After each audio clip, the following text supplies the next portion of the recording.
Из-за залпового схода оползня, произошедшего месяц назад, поврежден забор жилого строения. Хозяева близлежащих домов уверены, что им угрожает реальная опасность. Специалисты из Краснодара и Управления по вопросам землепользования и кадастру Абхазии проводили работы здесь с целью изучения ситуации и для выяснения причин оползня. Для решения геологических вопросов потребовалось немало времени. Конкретно заложили сейсмопрофиль продольный, который шел по дороге и показал строение оползня здесь.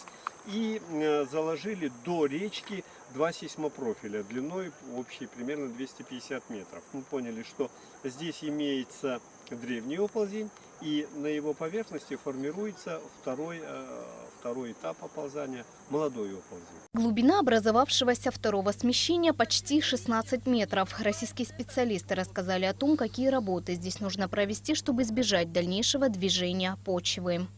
Перехватить воду, которая повсеместно стекает к этой местности, утяжеляет грунт и позволяет а геологическое строение здесь тоже способствует оползанию, по глинам, меловым глинам, это возраст, по меловым глинам сползают вот эти конгломераты и сползают песчаники, которые утяжеляются грунтовыми водами и, самое важное, утяжеляется хозяйственными протечками.